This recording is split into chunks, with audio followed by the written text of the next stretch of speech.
layer, the other thing that becomes very, very important about this is that there is no dissection plane. You see, if you're going to do a procedure like LASIK, for example, you have to come down here, you have to get into a plane where you can actually come across. You don't want to do that inside Bowman's layer. There's no natural dissection plane. So that is fabulous that it is compressed.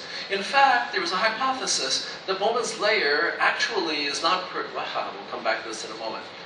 I was going to say something. I was going to give you the answer to the second component. What else do you notice about Bowman's layer that is different from the rest of the stroma? There's, yeah, a little louder, yeah? No cells. There are no cells. So you see that here you have the nuclei of cells. They're fibroblasts. If we were normal people, we would call them fibroblasts. We're ophthalmologists, so we make it difficult. We call them keratocytes, yeah. There are no keratocytes inside Bowman's layer. This is very, very important. It's very important because once Bowman's layer is destroyed, it will never regenerate. It will never regenerate.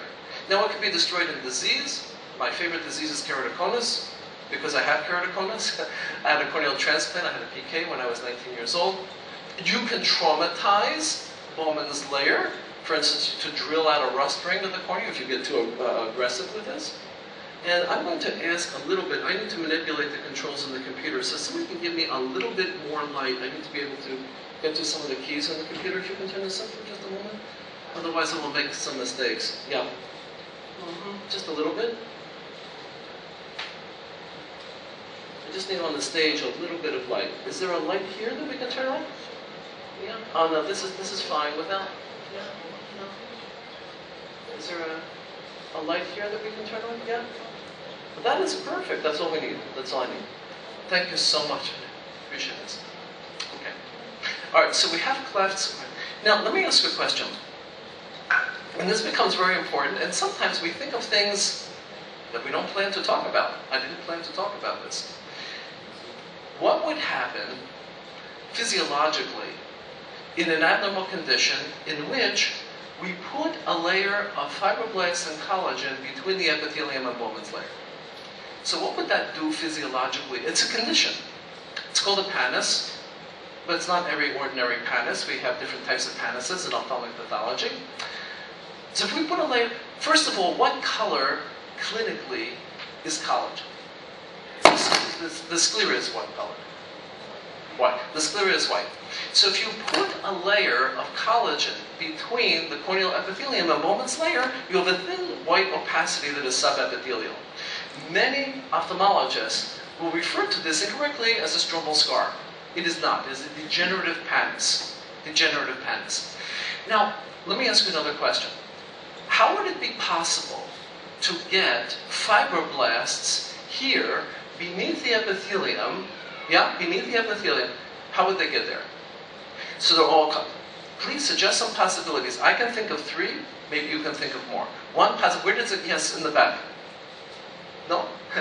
How would the fibroblasts get beneath the epithelium? Yes? An opportunity? A break in Bowman's layer. So if you had a break in Bowman's layer, they could migrate through the break. May I ask you a question? Can you raise your hand who gave me the answer? That's a wonderful answer. To take credit for it?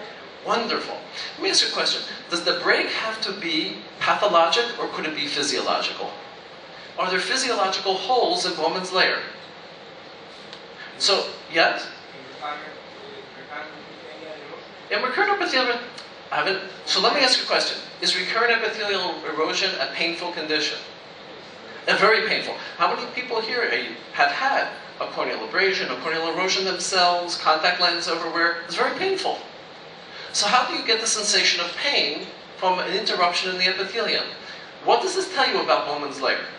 There has to be holes through which corneal nerves migrate to get into the epithelium. Yes? So one hypothesis that you're advancing is that a degenerative pannus originates from fibroblasts that migrate through these physiological holes. By the way, we can talk about something else very interesting here. Let me come back over here and show you that if calcium were to be deposited inside Bowman's layer, this is a pathological condition. We call it band keratopathy, calcific band keratopathy. By the way, if you wish to take account of how many different diseases we're going to talk about, you will see that easily within 30 minutes we'll cover more than about 100. Okay. Calcific band keratopathy. So let me ask you a question, another question, to think about this. If you take a slice of cheese, and you have it on a plate, different types of cheese. Band keratopathy. This would be Swiss cheese, or would be American cheese. You know what I mean by American cheese? Just a sheet of cheese. Okay. So calcific band keratopathy is which type of cheese? Is Swiss cheese? Swiss because it has holes. The reason, one hypothesis, is that the Swiss cheese of calcific band keratopathy is you can't get calcium deposited where you don't have Bowman's layer. Where the nerves go through, there's no calcium. Make some sense? Yeah? It's okay? Okay. So one way to discriminate a degenerative pannus from calcific band keratopathy, both are white, but degenerative pannus is a sheet. Calcific band keratopathy has holes. It's okay? But we have to get back on target.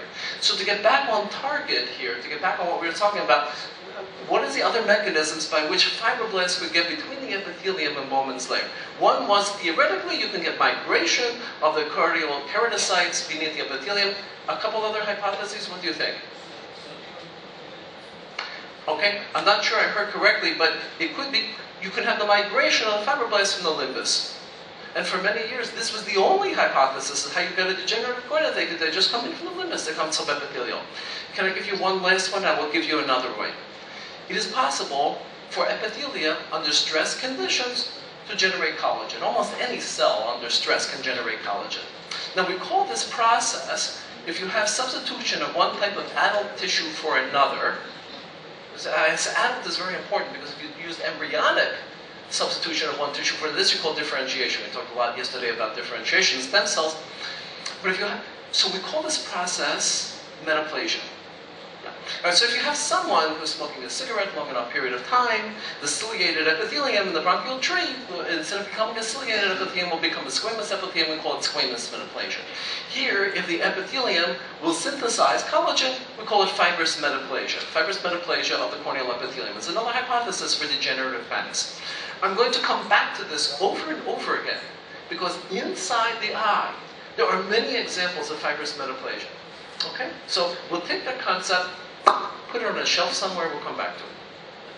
Now, degenerative pannus is only one type of pannus. There's another type of pannus, and I understand that in the audience today I have two of my esteemed colleagues in pathology here, so we had to do a little bit of systemic pathology, because after all, I love systemic pathology, so we have to get outside the eye for a moment.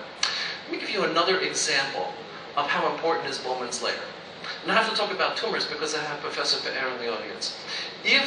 That's not the only reason, but it's an important reason to talk about tumors. If you have a malignancy, either melanocytic or squamous of the conjunctiva, and it will involve the cornea, okay? There are very few places in the world where I can do what I'm about to do, but I'm going to do it anyway. So if you do this here, the malignancy will stay superficial to Bowman's layer. It's a very important surgical concept. Because if you're excising a neoplasm of the limbus, and you want to take it off, there is no reason to do a lamellar keratectomy. Because we can show this later on. The cells will always stay superficial to Bowman's layer. In fact, you don't want to do a lamellar keratectomy. For my pathology colleagues, this means a shaved biopsy of the cornea at the limbus, the intersection of the sclera and the cornea. Okay? Ophthalmologists will call this a lamellar dissection of the cornea. Why don't you want to do that? Because the stem cells of the limbus, of the cornea, and the conjunctiva are located at the limbus. If you surgically remove Bowman's layer, remembering that it cannot ever regenerate, and you get a recurrence of malignancy at that particular site, there is no barrier to prevent the malignancy from going into the cornea. So here is an important concept for surgery. The concept is that if you have a malignancy inside the epithelium, confined to the epithelium, it almost will never penetrate Bowman's layer. Because Bowman's layer, for whatever reason, important reason, is a natural resistance barrier to the progression of a malignancy into the corneal stroma. If you surgically remove it by doing a lamellar keratectomy, then yes, then you can get into a problem. Okay? And I think that we will, what I would like the group to do here technically is disable your screensaver if you can do this. Okay, you will have to do that in order for us to continue. Yeah, I forgot about this. If I don't activate the slide, yeah? Okay. So if you can go in and disable the screensaver, that would be great. Yeah, okay. Otherwise, I'll tell you what I will do. You don't have to do it. I will come back here and touch it periodically. I will touch it periodically. Not a problem. Can you think of another tissue